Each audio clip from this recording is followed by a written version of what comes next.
Good morning. This is Jesus Christ in Old Testament, Part 28. The servant of the Lord. Behold, my servant whom I uphold, my chosen one, in whom my soul delights. I have put my spirit upon him. He will bring forth justice to the nations. He will not call out or shout aloud, nor make his voice heard in the street.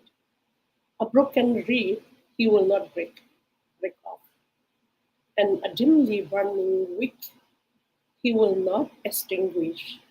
He will not harm those who are weak and suffer. He will faithfully bring forth justice. He will not be disheartened or crushed in spirit. He will persevere until he has established justice on the earth. And the coastlands will wait expectantly for his law. This is what God the Lord says, He who created the heavens and stretched them out, who spread out the earth and its produce, who gives breath to the people on it and spirit to those who walk on it. So God Himself chose His Son. So He became the servant for every one of us. Not only the servant, we could say slave, because He never opened His mouth in rebellion. He obeys, and then He will not break the weak or the suffering. So His voice will not be heard. That means He's not proud. He is humble. So everything we can see His nature in Old Testament already. Long before He came down. I am the Lord, I have called you the Messiah in righteousness for righteous purpose. I will also take you by the hand and keep watch over you.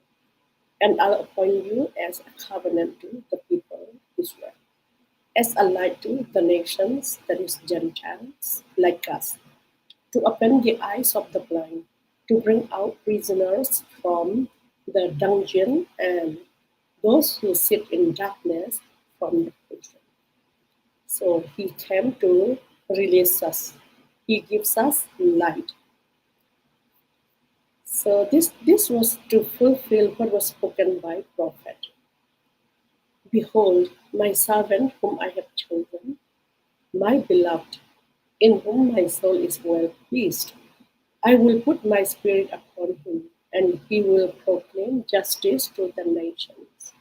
He will not quarrel, nor cry out loud, nor will anyone hear his voice in the streets.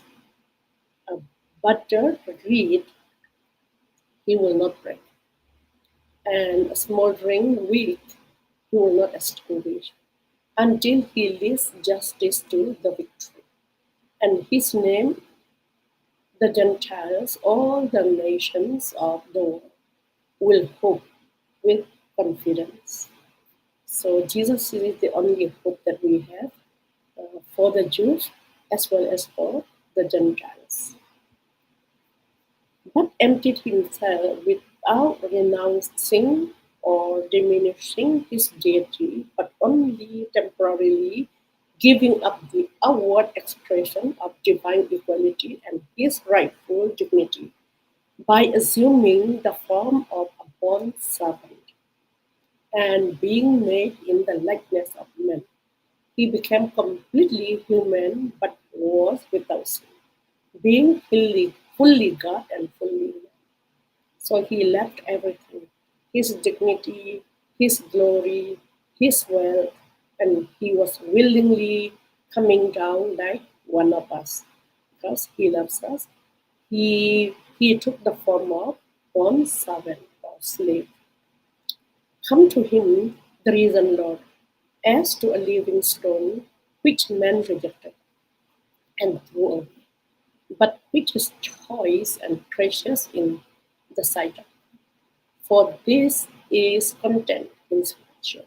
Behold, I am laying in Zion a chosen stone, a precious, honored cornerstone.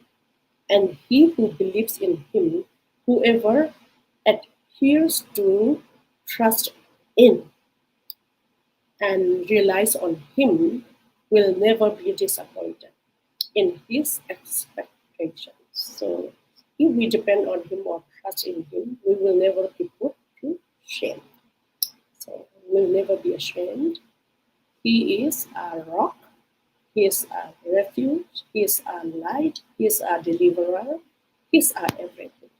So let's expect in him only a light for revelation to the Gentiles, to disclose what was previously unknown, and to bring the praise and honor and glory of your people Israel. So Jesus is everything.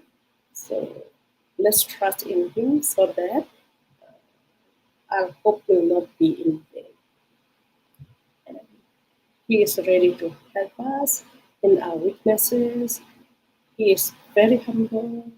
He did everything without grumbling. So let us put our trust in him. God bless you. Thank you for watching and hope to see you very soon. Bye bye.